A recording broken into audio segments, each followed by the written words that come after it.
Hi எல்லாருக்கும் வணக்கம் and welcome back to my channel. Hope எல்லாருமே ரொம்ப ஹெல்த்தியாகவும் சந்தோஷமாகவும் இருப்பீங்க அப்படின்னு நம்புகிறேன். இது ரொம்ப லேட் போஸ்ட்டு தாங்க, விநாயகர் சதுர்த்தி விலாகு. ஸோ ஆயுத பூஜை வந்துருச்சு. இப்போ தான் விநாயகர் சதுர்த்தி விலாக் போடுறதுக்கே டைம் கிடைக்கிது. அந்த கண்டினியூஷன் மிஸ் ஆயிடுச்சு அப்படின்னா அது எடிட் பண்ணுறதுக்கும் தோண மாட்டேங்குது, போஸ்ட் பண்ணுறதுக்கும் டைம் கிடைக்க மாட்டேங்குதுங்க. ஆக்சுவலி வந்து விநாயகர் சதுர்த்தி முடிச்சுட்டு அந்த வீக் வந்து பார்த்திங்கன்னா வேறு வீடியோ வந்து எடிட் பண்ணி வச்சுருந்தேன். ஸோ அதனால் இது எடிட் பண்ணாமல் அப்படியே வெட்டி இப்போ இவ்வளோ நாளே ஆயிடுச்சு. ஸோ இது வந்து விநாயகர் சதுர்த்தி அன்றைக்கி மார்னிங்கு. இந்த வருஷம் விநாயகர் சதுர்த்தி வந்து வீக்கெண்ட் வந்திருந்தால ரொம்பவே வசதியாக போச்சுங்க. நிறைய டைம் இருந்துச்சு ப்ரிப்பேர் பண்ணுறதுக்கு. சர்வேஷும் வீட்டில் இருந்தால் அவரும் வீட்டில் இருந்தார். நான் வந்து அரிசி மாவு யூஸ் பண்ணி தான் எப்போவுமே கொழுக்கட்டை வந்து பண்ணுறது. நான் பண்ண ஆரம்பிச்சிருந்தேன். அது கொஞ்சம் ஈஸியாக இருக்கிற மாதிரி இருக்கும். ஃபஸ்ட்டு வந்து அரிசி மாவை சுடுதண்ணி ஊற்றி நல்லா பிணைஞ்சி வச்சுட்டேன். ஸோ இப்போ வந்து காரமும் இனிப்பும் வந்து பண்ண போகிறோம். காரத்துக்கு வந்து எப்பவும் போல் வெங்காயம், பச்சை மிளகா, கொத்தமல்லி, கருவேப்பிலை, உளுத்தம்பருப்பு, கடலப்பருப்பு, கடுகு இதெல்லாமே போட்டு நல்லா வதக்கி விட்டுக்கோங்க. இது கூட உப்பு வந்து சேர்த்துக்கலாம். இது சூடானதுக்கப்புறம் மாவில் பிணைஞ்சால் தான் கரெக்டாக இருக்கும். ஸோ இப்போ ஸ்வீட்டுக்கு வந்து கொஞ்சமாக நெய்யில் வந்து முந்திரி பருப்பு, தேங்காய், அப்புறம் வந்து பார்த்திங்கன்னா நாட்டு சக்கரை. நான் வெல்லம் கூட சேர்க்கல, நாட்டு சக்கரை தான் வந்து சேர்த்துறேன். அதுவே ரொம்ப சூப்பராக இருந்துச்சு. இதெல்லாமே பார்த்திங்கன்னா நல்லா மிக்ஸ் பண்ணிக்கோங்க. தண்ணி வடிஞ்சிச்சு அப்படின்னாலும் தண்ணியில் இருக்கிற வரைக்குமே வந்து பார்த்திங்கன்னா நல்லா மிக்ஸ் பண்ணிக்கோங்க. தண்ணியை வந்து இருக்கக்கூடாது, இந்த மாதிரி கெட்டியாக இருக்கணும். கடைசியாக வந்து கொஞ்சம் ஏலக்காய் தூள் போட்டு மிக்ஸ் பண்ணிட்டீங்க அப்படின்னா அந்த ஸ்வீட்டோட இதுவுமே வந்து ரெடி ஆகிடுச்சு. இதுக்கு வந்து பார்த்திங்கன்னா நான் பூர்ண கொழுக்கட்டை தான் வந்து பண்ண போகிறேன். ஸோ இந்த மாவில் வந்து பார்த்திங்கன்னா 2ஆக பிரித்து வச்சுட்டேன். நான் பிணைஞ்ச மாவில் அதில் ஒரு பாதியில் வந்து பார்த்திங்க அப்படின்னா நம்ம தாளித்து வச்சோம் இல்லையா, அந்த வெங்காயம், பச்சை மிளகாலாம் அதெல்லாம் சேர்த்துட்டு நல்லா பிணைஞ்சி விட்டுறணும். ஸோ அந்த மாவும் அந்த நம்ம தாளித்ததும் சேர்த்து நல்லா வந்து மிக்ஸ் பண்ணிவிட்டு அதுக்கப்புறமா வந்து கொழுக்கட்டை பிடிச்சோம் அப்படின்னா கரெக்டாக இருக்கும். ஆக்சுவலி இது ரொம்பவே நல்லா வருங்க, டேஸ்ட்டு சூப்பராக வரும். ஆனால் என்ன, சுடு தண்ணி ஊற்றி மாவு பிணையணும், அப்போ தான் கொஞ்சம் நல்லாயிருக்கும். ஸோ இந்த கன்சிஸ்டன்சிலேருந்து கரெக்டாக இருக்கும். ஸோ இட்லி தட்டில் கொஞ்சமாக எண்ணெய் வந்து ஸ்ப்ரே பண்ணிவிட்டு கொழுக்கட்டை மாதிரி பிடிச்சி வச்சிட வேண்டியதுதான். ஸோ நான் வந்து பார்த்திங்க அப்படின்னா 2 டைமாக வந்து வச்சேன். ஒன்று வந்து காரம் வந்து தனியாக வச்சேன், இன்னொன்றில் வந்து ஸ்வீட் வந்து தனியாக வச்சேன். ஸோ 2 டைம் வந்து வேக வச்சு எடுக்கிற மாதிரி இருந்துச்சு. ஸோ காரம் வந்து கொஞ்சம் குவான்டிட்டி ஜாஸ்தியாக இருந்த மாதிரி தான் இருந்துச்சு. ஸோ அந்த காரம்லாம் வச்சு விட்டதுக்கப்புறமா தான் வந்து இனிப்புக்கு வந்து அந்த பூர்ண கொழுக்கட்டை ரெடி பண்ண ஆரம்பித்தேன். ஸோ இலை இருந்துச்சு, இலை யூஸ் பண்ணலாம். இங்கே இலை இல்லாததுனால கொஞ்சம் கவரில் வந்து ஆயில் ஸ்ப்ரே பண்ணி விட்டுட்டு மாவு இந்த மாதிரி ரவுண்டாக தட்டிட்டு உள்ளே கொஞ்சமாக பூர்ணம் போட்டுட்டு நமக்கு எந்த டிசைன் வருதோ அந்த டிசைனில் வந்து க்ளோஸ் பண்ணிக்கலாம். ஸோ மேக்ஸிமம் நான் இந்த மாதிரி தான் வந்து பண்ணுவேன். அப்படி இல்லை அப்படின்னா நம்ம இலையெல்லாம் பண்ணுவோம்ல, அந்த ஷேப் வந்து கரெக்டாக இருக்கும். ஆக்சுவலி வந்து பார்த்திங்கன்னா இதுக்குன்னு அச்செலாம் நிறைய கிடைக்கிது. பட் அதை வச்சு பண்ணுறதுக்கு கொஞ்சம் டைம் ஆகும். ஸோ இது கொஞ்சம் ஈஸியாக இருக்கும், சீக்கிரம் முடிஞ்சிருமேன்னு சொல்லிட்டு இந்த மெத்தட் ட்ரை பண்ணேன். ஸோ இனிப்பும் வச்சு விட்டுட்டு ஒரு பக்கம் வேச்சிட்டு இருக்கும்போது இன்னொரு பக்கம் சுண்டல் தாளிச்சிடலாம் அப்படின்ட்டு ஒயிட் சின்ன தான் வந்து ஊற வச்சுருந்தேன். ஸோ அது வந்து யூஸ்வலாக எப்படி எப்பவும் தாளிக்கிற மாதிரி தாளிச்சிடுவேன். ஸோ மேக்ஸிமம் வந்து பார்த்திங்கன்னா பூஜைக்கு ஆனியன் அவாய்ட்ஸ் பண்ணிடுவேன், அதிகமாக சேர்க்க மாட்டேன். இப்போது வடைக்கெலாம் கண்டிப்பாக போட்டு தான் ஆகணும், அதெல்லாம் வந்து போட்டுக்குவேன். மற்றபடி சுண்டலுக்கெலாம் தேவையே கிடையாது. நம்ம கடுகு, கருவேப்பிலை தாளிச்சிட்டு தேங்காய் மட்டும் போட்டாலே வந்து போதுமானது தான்.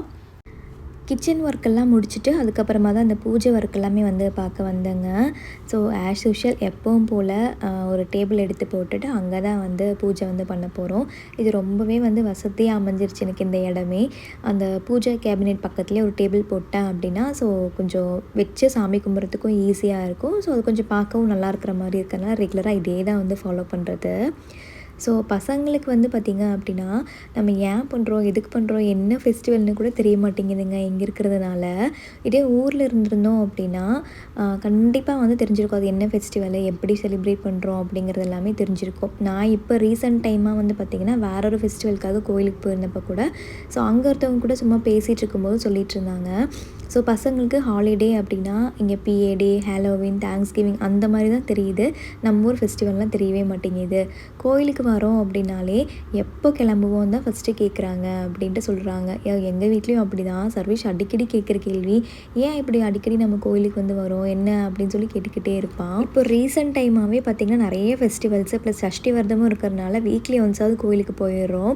அதனால் ஏன் அடிக்கடி கோயிலுக்கு வரோன்னு கேட்டுக்கிட்டே இருப்பாள். ஸோ அதனால தான் கோயிலில் வந்து சொல்லிக்கிட்டே இருப்பேன், இன்றைக்கி வந்து இந்த ஃபெஸ்டிவல், ஸோ சாமிக்கு இந்த ஃபெஸ்டிவல், அதனால் நம்ம கோயிலுக்கு வந்திருக்கோம் அதனால் வீட்டில் செலிப்ரேட் பண்ணுறோம் அப்படின்னு ஒவ்வொரு டைமுமே நான் வந்து சொல்லுவேன். ஸோ மித்துல் பெருசாகிட்ருக்கான், அவனுக்குமே இதெல்லாமே வந்து தெரியணும். முக்கியமாக வந்து பார்த்திங்க அப்படின்னா நம்ம சின்ன வயசில் இந்த ஃபெஸ்டிவல்ஸ்லாம் வந்துச்சு அப்படின்னா நம்ம எவ்வளோ ஒரு ஆர்வமாக இருப்போம் அந்த ஃபெஸ்டிவல் வர்றதுக்கு முன்னாடியே. பட் இப்போ இருக்கிற ஜென்ரேஷனில் அந்த ஆர்வம்லாம் அந்த குழந்தைங்களுக்கு இல்லவே இல்லை. ஸோ ஒரு ஹாலிடே கிடைக்கிது அவ்வளோதான், அந்த மாதிரி தான் இருக்குது. ஸோ நான் அந்த மாதிரி இல்லாமல் பசங்களே பார்த்திங்கன்னா எல்லாத்துலேயுமே இன்வால்வ் பண்ணணும், அவங்களும் நிறைய தெரிஞ்சுக்கணும் அப்படின்னு சொல்லிட்டு நிறைய ட்ரை பண்ணுவேன், சொல்லி கொடுத்துக்கிட்டே இருப்பேன் இதெல்லாம் எதுக்கு பண்ணுறேன் அப்படின்ட்டு. ஸோ அவங்க ஃபாலோ பண்ணணும் அப்படிங்கிறலாம் என்னோட இதே கிடையாது. ஸோ நான் ஏன் பண்ணுறேன் அப்படிங்கிறது அவங்க தெரிஞ்சுக்கிட்டால் போதும் அப்படின்ட்டு எனக்கு ஒரு ஆசை, அவ்வளோதான். ஸோ முக்கியமாக நம்ம வந்து விநாயகர் சதுர்த்திக்கு பொரி தான் முக்கியம். ஸோ பொரி எல்லாமே ஆல்ரெடி வாங்கி வச்சுருந்தோம், அதனால் எல்லாமே எடுத்து வச்சு சாமியை கும்பிட்டு முடிச்சாச்சுங்க. பூ வந்து பார்த்திங்கன்னா அவர் க்ராசரி வாங்க போயிருந்தப்போ டண்டாஸ் ஃப்ரூட்ஸ் அண்ட் வெஜிடபிள்ஸ் இந்த மாதிரி பாக்ஸ் போட்டு ரோஸு இந்த மாதிரி கார்லண்ட்ஸ் ஃப்ளவர்ஸு உள்ளே அருகவுன் புல் எல்லாமே போட்டு வச்சுருந்தாங்க. தனித்தனி எதுவுமே வாங்க தேவையில்லை. ஒரு $4 என்னமோ தான் வந்துருந்துச்சு. ஸோ ஃபெஸ்டிவலுக்கு ஒரு 1 வீக் முன்னாடியே வாங்கி வச்சுருந்தேன். பட் ஸ்டில் நல்லாவே இருந்துச்சு, பூ எல்லாமே ஃப்ரெஷ்ஷாக இருந்துச்சு.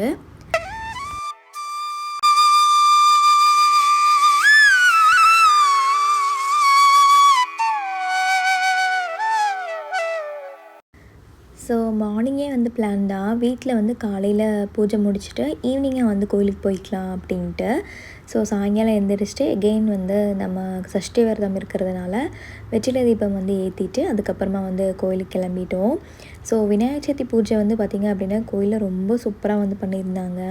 ஆக்சுவலி விநாயகர் வந்து சத்யநாராயண சுவாமி கோயிலில் வந்து ஒரு கார்னர் தான் வச்சுருப்பாங்க விநாயகர்.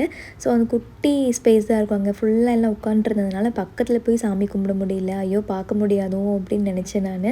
ஸோ நாங்கள் போய் ஒரு 10 to 15 மினிட்ஸ்லேயே அந்த ஹோமெல்லாம் முடிச்சிட்டாங்க. அதனால் லைனில் போய் பக்கத்தில் நின்று சாமி கும்பிட்டு வந்தோம். ஸோ அங்கேருந்து நேராக கிளம்பி காஸ்கோ தாங்க போயிருந்தோம். நிறைய டைம் இருந்துச்சு. ஸோ அதனால் காஸ்கோ போயிட்டு வந்துடலாம் அப்படின்ட்டு கொஞ்சம் திங்ஸ்லாம் வாங்க வேண்டியது இருந்துச்சு.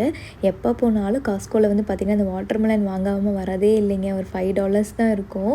ஸோ நல்லா பெரிய பழமாகவும் இருக்குமா, ஒரு 1 வீக் வச்சு சாப்பிட்லாம் அப்படின்ட்டு ரீசெண்ட் டைமாக எப்போ போனாலும் வாட்டர்மெலன் வாங்கிட்டு வந்துடுறது. ஸோ நம்ம ஊரில் வந்து பார்த்திங்கன்னா இந்த ஆயுத பூஜைக்கு இந்த செவந்தி பூவெலாம் வரும் இல்லை பார்த்திங்களா, மஞ்சள் கலர் பூ. அதே மாதிரி இங்கே கனடா சீசன்லேயே பார்த்திங்கன்னா அந்த பூவெலாம் வரும். பட் நிறைய கலர்ஸில் வந்து இருக்கும். எல்லா கடைகள்லையுமே இந்த செடி வந்து சேல் பண்ணுவாங்க இந்த சீசனில். ப்ளஸ் காஸ்கோலே பார்த்திங்கன்னா நல்லா பெருசாகவே இருக்கும். ஒரே பாட்டில் வந்து பார்த்திங்கன்னா சேம் கலரும் இருக்கும். ஒரு 3 கலர் ஃப்ளவர்ஸும் ஒரே பாட்டில் வச்சுருப்பாங்க. அதெல்லாம் பார்க்கவே இன்னும் ரொம்ப அழகாக இருக்கும். நம்ம வாங்கிட்டு வந்து வச்சிட்டோம் அப்படின்னா கூட வின்டர் வரைக்கும் நம்ம யூஸ் பண்ணிக்கலாம். ஒரு 3 மாதத்துக்கிட்ட கூட நம்ம செடியெலாம் வீட்டுக்குள்ளேயே வச்சு வளர்த்தலாம், நிறைய பூ கிடைக்கும். லாஸ்ட் டைம் போட்டிருந்த விலாக்லாம் கூட வாழை மரம்லாம் நிறையா பேர் கேட்டிருந்தீங்க, நான் பார்க்கவே இல்லை அப்படின்ட்டு. பட் நான் நெக்ஸ்ட் டைம் போகும்போது அந்த வாழை மரம்லாம் இல்லைங்க, எல்லாம் வாங்கிட்டு போயிட்டாங்க போல். இப்போ இந்த குட்டி குட்டிலாம் புதுசாக கொண்டு வந்து வச்சுருக்காங்க. ஸோ இப்போ வந்து ஹாலோவின் சீசன் அப்படிங்கிறதுனால காஸ்கோவில் நிறையா அதுக்கு ரிலேட்டட் திங்ஸ்லாம் வச்சுருப்பாங்க. முக்கியமாக அந்த காஸ்டியூம்ஸ் நிறையவே இருக்கும். ஆனால் சர்வேஷோட சைஸுக்கு வந்து கிடைக்கல. ஒன்று பெருசாக இருந்துச்சு, இல்லைனா வந்து சின்னதாக இருந்துச்சு. அவன் கேட்குற காஸ்டியூம்ஸில் அவனோட சைஸ் வந்து கிடைக்கல.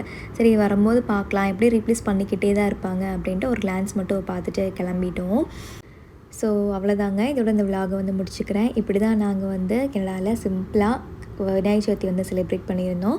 ஸோ ஹோப் இந்த வீடியோ உங்களுக்கு பிடிச்சிருக்கும் அப்படின்னு நம்புகிறேன். பிடிச்சிருந்துச்சு அப்படின்னா லைக் பண்ணி ஷேர் பண்ணுங்கள். மறக்காமல் நம்ம சேனலையும் சப்ஸ்கிரைப் பண்ணி சப்போர்ட் பண்ணுங்கள். இன்னொரு இன்ட்ரெஸ்டிங்கான விலாகில் மீட் பண்ணுறோம். தேங்க்ஸ் ஃபார் வாட்சிங். Bye, take care.